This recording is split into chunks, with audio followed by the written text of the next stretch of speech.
Oke, assalamualaikum warahmatullahi wabarakatuh. Berjumpa lagi ya teman-teman semua pada kesempatan kali ini.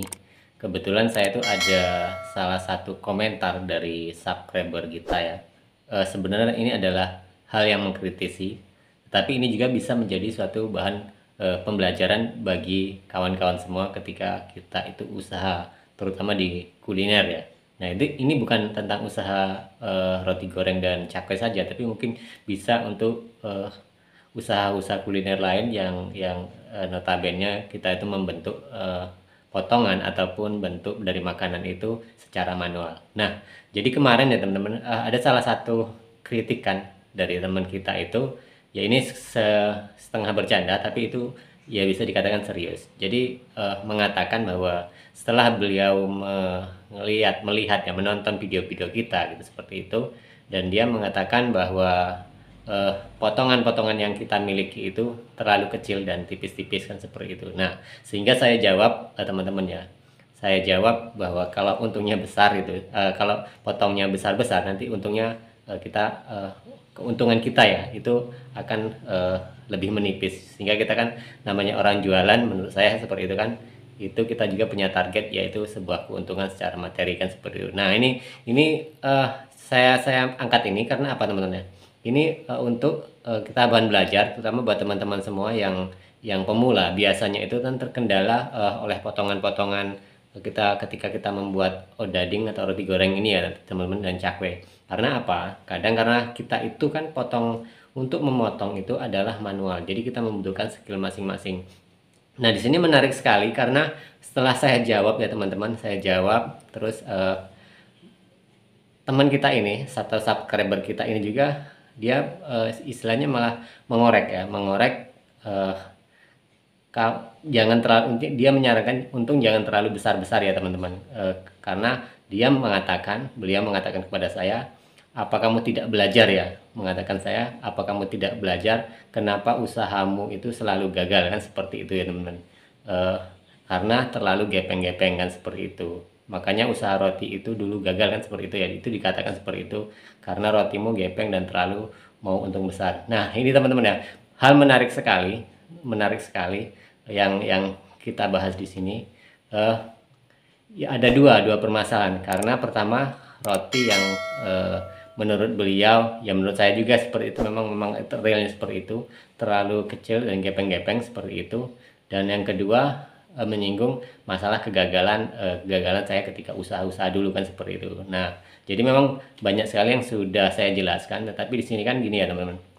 Nah, ini untuk memotivasi teman-teman semua, jangan pernah minder, artinya ya, jangan pernah kita itu berkecil hati ketika ada sebuah kritikan seperti itu, dan jangan pernah kecewa pada diri sendiri karena potongannya teman-teman ketika membuat odading atau roti goreng itu kok tidak sebagus teman-teman yang lain. Nah, ini perlu kita angkat ya teman. Nah, yang pertama, kenapa potongannya itu lebih kecil-kecil ya teman-teman, daripada mungkin bagi teman kita ini yang mengkritik ini, artinya setengah bercanda, mungkin beliau usahanya di Pulau Jawa kan seperti itu ya, usaha di Pulau Jawa, atau jangan-jangan beliau ini karena dengan namanya tidak ada foto profil, jadi saya tidak begitu tahu ya, mungkin pernah mengenal saya ketika saya di Jawa juga seperti itu. Tetapi yang saya pastikan bahwa saya menjawabnya adalah potongan di sini, ketika kami jualan di Kalimantan itu lebih kecil karena kan kami mengukur kemampuan juga di sini. Kalau konsumen tidak ingin membeli seperti itu,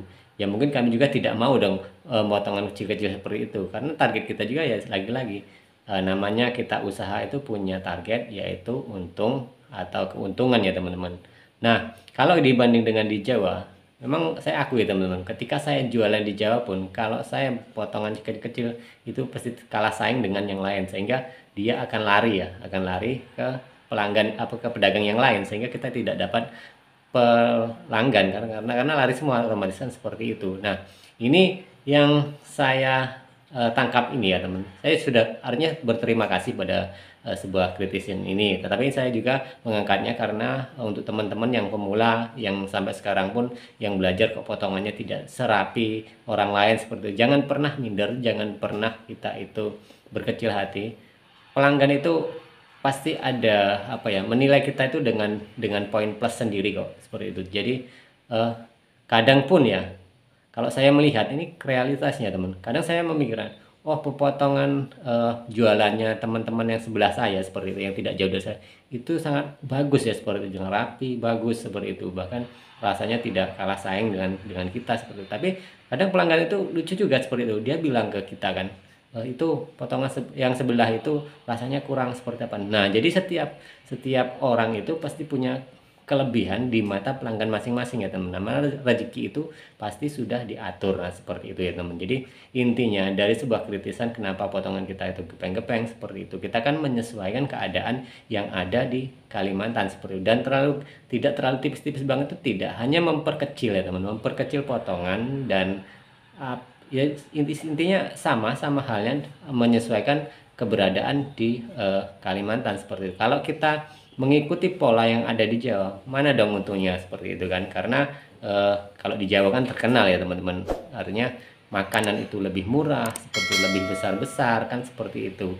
Sehingga kalau itu diterapkan pada kita yang berada di luar Pulau Jawa, nah itu tidak bisa juga seperti itu, karena ya namanya merantau, kita sudah jauh-jauh, otomatis kita kan ingin mempunyai sebuah tujuan ya. Tadi kita ingin mengumpulkan, ya tidak dipungkiri pundi-pundi itu harus kita kumpulkan seperti itu. Nah itu ya teman-teman, yang pertama yang kita bahas. Jadi intinya kalau teman-teman mendapatkan kritisan seperti itu, baik sesama dari pedagang ataupun pelanggan, jangan pernah minder, jangan pernah kita berkecil hati, teruskan sampai kita menemui ciri khas kita sendiri ya teman-teman. Jadi kita itu punya spesifikasi sendiri. Jadi kalau teman-teman punya saya ini dikatakan potongan yang terlalu kecil seperti itu ya, tapi kan dari segi lain, toh pelanggan juga dari awal saya berdiri seperti itu tidak terlalu apa ya, ya paling naik turunnya itu tipis sekali ya teman. Kalau punya hari ini toh dagang uangnya dari satu setan itu dapat 1 juta, paling turun-turunin ke 700, 800, naik lagi 900 sampai juta kan, itu kan hal yang wajar ya teman-teman. Jadi itulah teman-teman ya,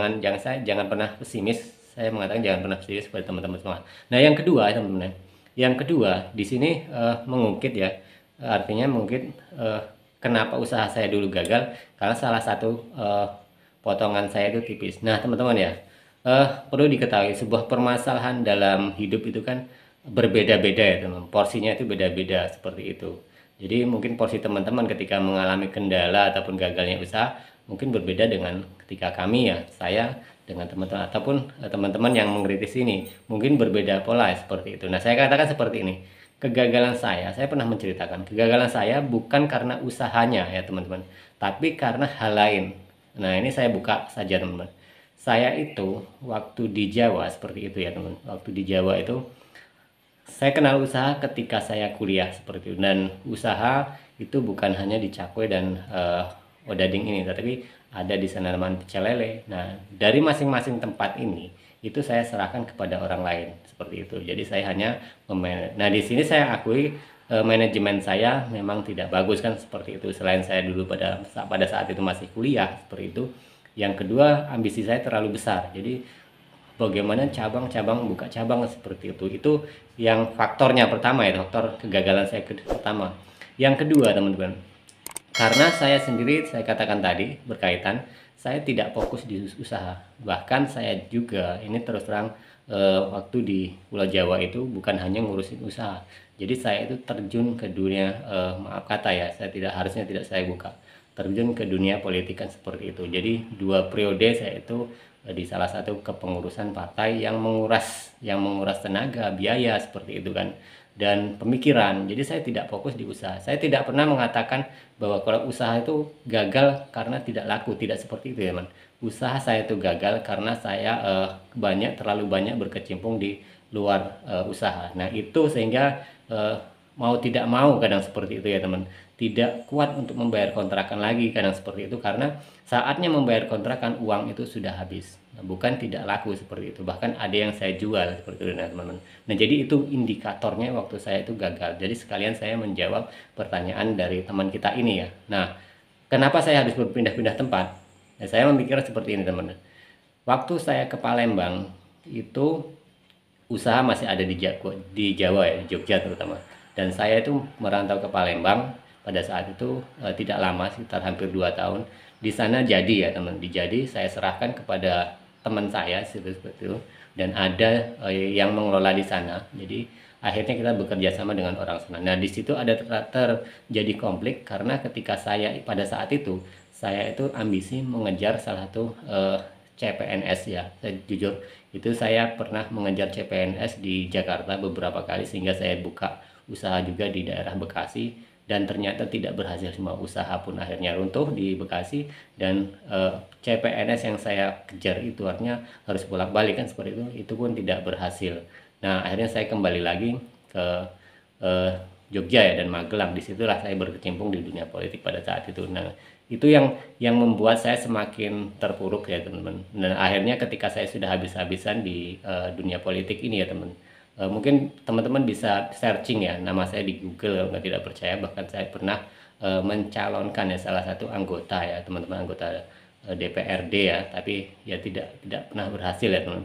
Nah, di situ teman-teman bisa cek ya, saya tidak membanggakan diri saya, tapi itu pengalaman bagi saya yang berharga. Nah, akhirnya setelah saya tidak punya apa-apa dan usaha-usaha saya tidak terurus sebenarnya, saya barulah merantau ke Kalimantan ya. Seperti jadi merantau ke Kalimantan itu modal nol kembali ya teman, modal nol kembali, dan saya harus bekerja dulu di salah satu sebuah warung makan. Nah, seperti itu. Nah, itu awal mula saya bangkit usaha ini. Nah, jadi itu ya teman, jawaban saya yang kedua tentang kenapa usaha itu gagal, bukan karena masalah roti gepeng-gepeng ataupun terlalu kecil potongan. Jadi untuk pembelajaran teman-teman semua, jangan pernah minder kalau dikatakan seperti itu. Justru kita itu ya itu anggaplah sebagai kritikan yang kita membangun untuk kita ke depannya. Oke teman-teman, itu saja yang bisa saya ceritakan pada teman-teman semua dan menjawab salah satu pertanyaan dari teman-teman kita atau subscriber saya yang mengkritis ini, dan mudah-mudahan ini bermanfaat ya teman-teman. Oke teman-teman, kita berjumpa lagi di